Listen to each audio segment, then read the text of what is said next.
Assalamualaikum warahmatullahi wabarakatuh. Yang terhormat Ibu Apoteker Fadilah Ayu SWP Magister Farmasi selaku dosen pengampu farmakoterapi 2. Sebelumnya, perkenalkan kami dari kelompok 5 yang beranggotakan 8 orang, diantaranya saya sendiri Rias C. Okta Ferantika, lalu terdapat rekan-rekan saya yaitu Tiara Zatira, Salsadela, Tri Ramanovia, Fani Rahmawati, Rismayanti Karla, Windy Ardita, dan juga Amalia Siti Nur Azizah. Terima kasih karena telah memberikan kesempatan kepada kami untuk mempresentasikan hasil diskusi kami tentang skizofrenia. Baiklah, langsung saja kami mulai dan akan dijelaskan oleh anggota dari kelompok 5. Apa sih skizofrenia? Skizofrenia merupakan salah satu gangguan psikiatrik yang kompleks, ditandai dengan adanya gangguan berpikir berupa delusi, halusinasi, pikiran kacau, dan perubahan perilaku. Tanda lain pada skizofrenia merupakan hilangnya motivasi atau afolitin, menurunnya pengendalian emosi, serta sulitnya berbicara. 3 gejala terakhir merupakan gejala negatif yang secara kolektif sering disebut dengan sindrom defisit. Kemudian, penyebab skizofrenia masih belum diketahui secara jelas. Penelitian menunjukkan adanya kelainan pada struktur dan fungsi otak. Kombinasi faktor genetik dan lingkungan berperan dalam perkembangan skizofrenia. Faktor genetik dapat menjadi penyebab skizofrenia sekitar 0,6-1,9% pada populasi. Menurut Dipiro 2011, seseorang dengan riwayat kedua orang tua mengalami skizofrenia beresiko 40% untuk menderita skizofrenia. Pada kembar monozigot, jika satu kembar telah didiagnosis menderita skizofrenia, maka kemungkinan kembar lainnya menderita skizofrenia sekitar 50% felis. Selanjutnya ada patofisiologi skizofrenia. Beberapa patofisiologi skizofrenia berdasarkan penyebabnya adalah yang pertama peningkatan ukuran ventrikel, penurunan ukuran otak dan asimetri otak, penurunan volume hipokampus berhubungan dengan kerusakan neuropsikologis dan penurunan respon terhadap antipsikotik tipikal. Dan yang kedua ada hipotesis dopaminergik. Skizofrenia dapat disebabkan oleh hiperaktivitas atau hipoaktivitas dopaminergik pada area tertentu di otak serta ketidaknormalan reseptor dopamin DA. Hiperaktivitas reseptor dopamin DA pada area mosaicaudet berkaitan dengan munculnya gejala-gejala positif. Sementara hipoaktivitas reseptor dopamin DA pada area korteks prefrontal berkaitan dengan munculnya gejala-gejala negatif. Yang ketiga ada disfungsi glutamatergik. Penurunan aktivitas glutamatergik berkaitan dengan munculnya gejala skizofrenia. Yang keempat ada kelainan serotonin 5-HT. Pasien skizofrenia memiliki kadar serotonin 5-HT yang lebih tinggi. Hal ini juga berkaitan dengan adanya peningkatan ukuran ventrikel. Selanjutnya ada epidemiologi skizofrenia. Secara umum menurut penelitian WHO sekarang menampilkan bahwa angka kejadian skizofrenia sudah meningkat dari 1-3% populasi umum. Kota dengan lebih dari 1 juta orang penduduk memiliki tingkat kejadian skizofrenia yang lebih tinggi daripada kota dengan penduduk 100.000 sampai 500.000. Pengamatan ini menyatakan bahwa stresor sosial di suasana perkotaan mempengaruhi timbulnya skizofrenia pada orang yang berisiko. Skizofrenia terjadi lebih dini pada pria dibanding wanita, yaitu sekitar umur 8-25 tahun pada pria dan umur 25-35 tahun pada wanita. Gejala skizofrenia. Gejala psikotik. Gejala positif gejala psikotik ditandai dengan munculnya gejala berupa halusinasi, mendengar suara atau pikiran dari luar dirinya, delusi, sikap yang aneh, sering paranoid dan timbul kecurigaan dan gangguan berpikir, pemikiran dan ucapan tidak logis. Gejala negatif pada skizofrenia ditandai dengan penurunan fungsi sosial dan emosional termasuk ekspresi, bicara, kemampuan serta aktivitas sosial dan hedonik. Gangguan kognitif ditandai dengan adanya gangguan dalam hal attention, perhatian, kecepatan berpikir dan penyelesaian masalah. Diagnosis skizofrenia berdasarkan DSM-5 yaitu ada 2 atau lebih tanda berikut yang muncul secara signifikan dalam tempo 1 bulan atau kurang bila sudah diterapi, minimal harus ada A, B, atau C. A. Delusi, B. Halusinasi, C. Berbicara secara tidak teratur, seperti berbicara hal yang tidak relevan atau tidak relevan. D. Berperilaku seperti anak kecil yang marah dan agresif, berperilaku katatonik. E. Gejala negatif skizofrenia lanjutan, adanya penurunan fungsi pekerjaan, hubungan interpersonal atau self-care yang sejak munculnya onset menurun secara signifikan. 3. Tanda-tanda dari skizofrenia yang mengganggu pasien yang lebih dari 6 bulan. 4. Gangguan skizoaktif dan depresi atau gangguan bipolar dengan gejala psikosis atau disingkirkan. 5. Gangguan skizoaktif dan depresi atau gangguan bipolar dengan gejala psikosis telah disingkirkan. 6. Gangguan skizoaktif dan depresi atau gangguan bipolar dengan gejala psikosis atau disingkirkan.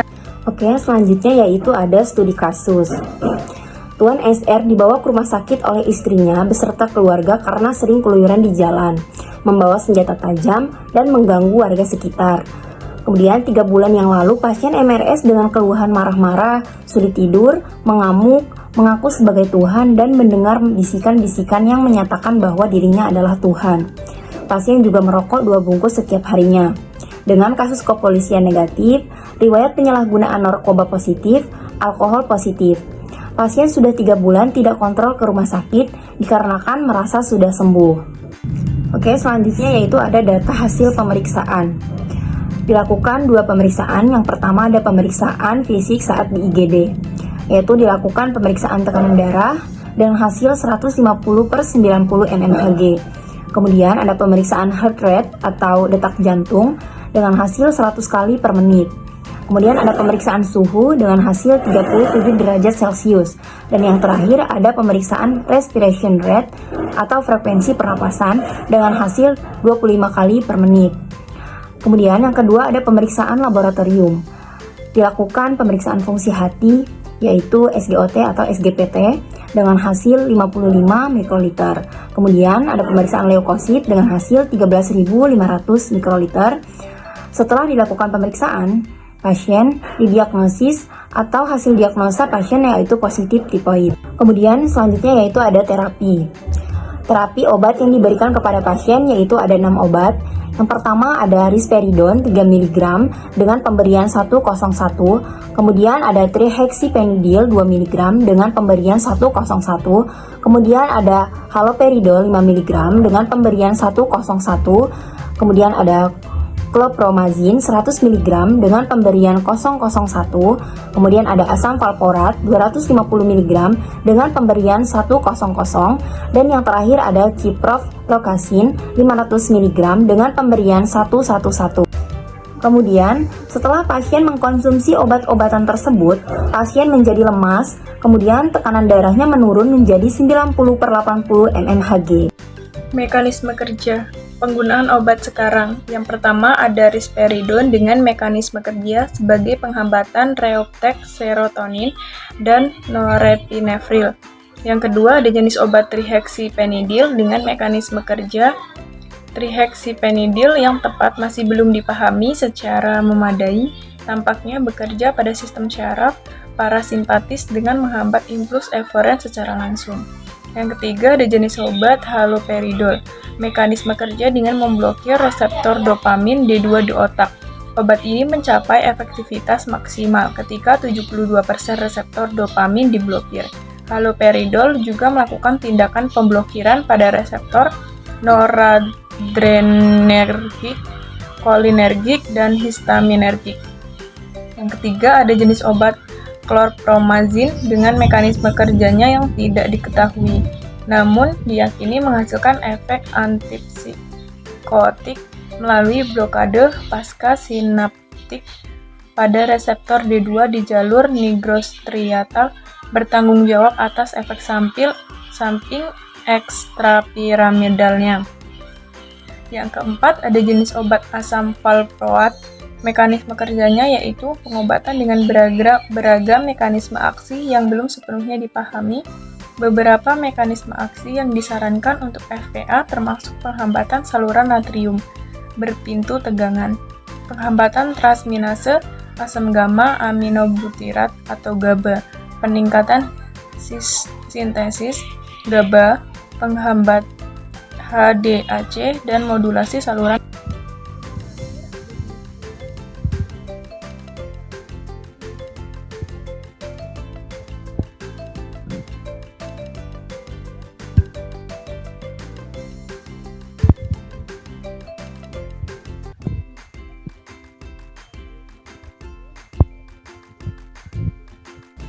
Analisis SWOT terdiri dari terapi, subjektif, objektif, asesmen, dan planning. Pada bagian terapi, terdapat risperidone 3 mg 101, trihexyphenidyl 2 mg 101, haloperidol 5 mg 101, chlorpromazine 100 mg 001, asam valproat 200 mg 100.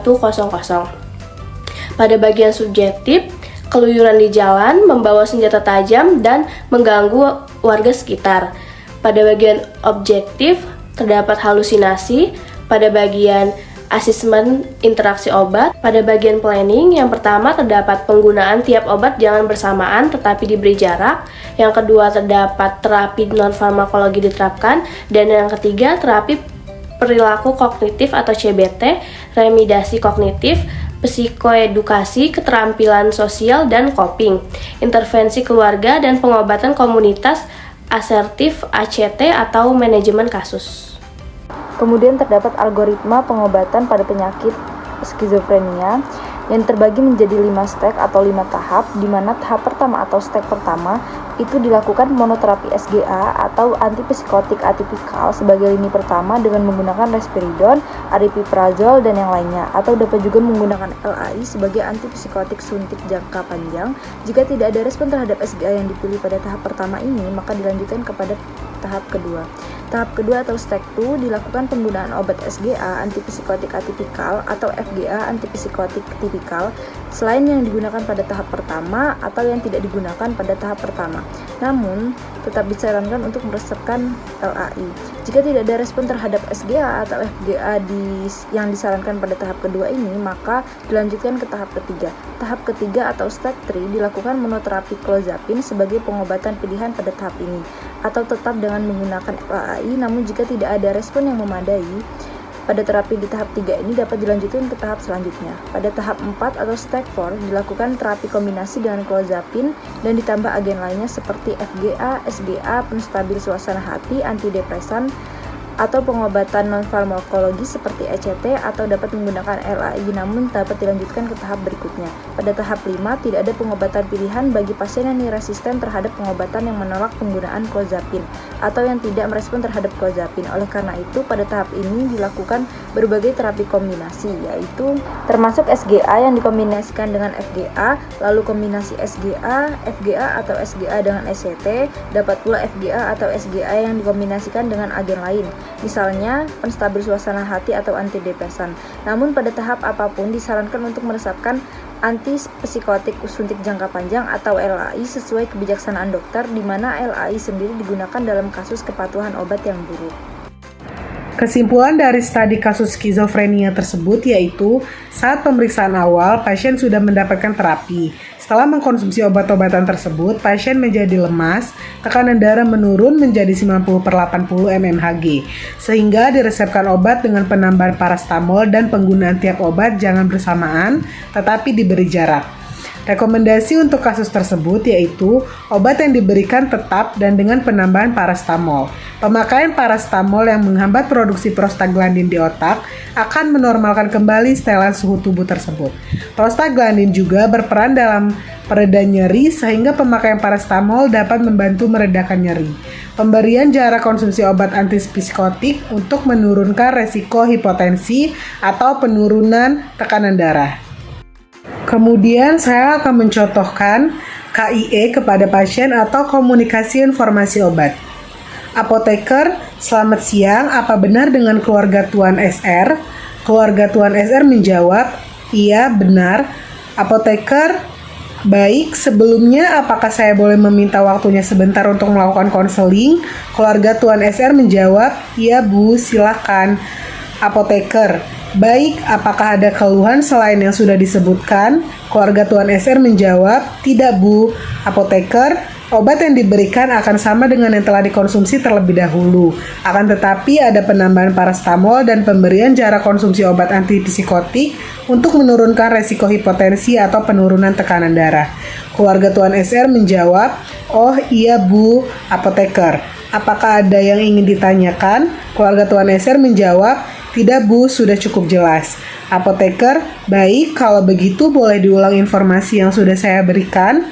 Keluarga Tuan SR menjawab, obat yang diberikan akan sama dengan yang telah dikonsumsi terlebih dahulu, akan tetapi ada penambahan parastamol dan pemberian jarak konsumsi obat antipsikotik untuk menurunkan resiko hipotensi atau penurunan tekanan darah.